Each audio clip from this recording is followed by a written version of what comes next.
प्रभु राम सेतु बंद। रामायण की कहानी। अब श्री राम और वानर सेना की चिंता का विषय था कि कैसे पूरी सेना समुद्र के किनारे और जा सकती है।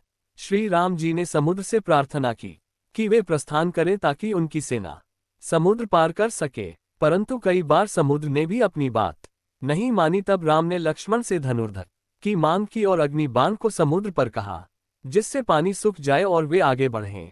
जैसे ही श्री राम ने ऐसे समुद्री देव मठ का अनावरण किया और श्री राम को माफी से मुक्त कर दिया और कहा, हे नाथ, ऐसा ना करें, आपके इस बाण से मेरे रहने वाले सभी मछलियां और जीवित प्राणियों का अंत हो जाएगा। श्री राम ने कहा, हे समुद्र देव, मुझे ये कहा जाता है कि मेरी यह विशाल सेना इस समुद्र को कैसे पार कर सकती है। समुद्र देव ने उत्तर दिया, हे रघुनंदन राम, आपकी सेना में 2 वानर हैं, नील और नील। उनका स्पर्श करके किसी भी बड़ी से बड़ी वस्तु को पानी में तैरा सकते हैं।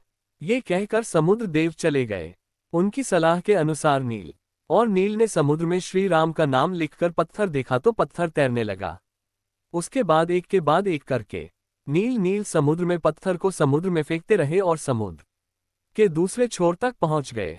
लंका में श्री राम की वानर सेना। श्री राम ने अपनी सेना के साथ समुद्र तट पर स्थापित किया। जब ये बात रावण की पत्नी मंदोदरी को पता चली तो वह घबरा गई और रावण को बहुत कुछ समझ में नहीं आया और वह सभा में चली गई।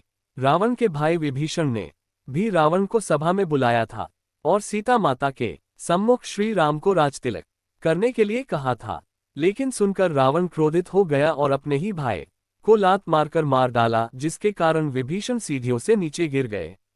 विभीषण ने अपना राज्य छोड़ दिया और वे श्री राम के पास चले गए। आखिरी बार श्री राम ने बालीपुत्र अंगद कुमार को रावण पर भेजा, तब भी नहीं माना। युद्ध आरंभ हुआ। रामायण की कहानी। श्री राम और रावण की सेना के बीच भीषण युद्ध हुआ। इस युद्ध में लक्ष्मण पर मेघनाद ने शक्ति बाण से प्रहार किया था, जिसके कारण उन्होंने उन उपायों को अपनाया था, इसलिए वे पूरे हिमालय पर्वत को ही उठा लाए थे। इस युद्ध में रावण की सेना के श्री राम की सेना प्रसत हुई। श्री राम विभीषण को लंका का राजा चकमा देते हैं।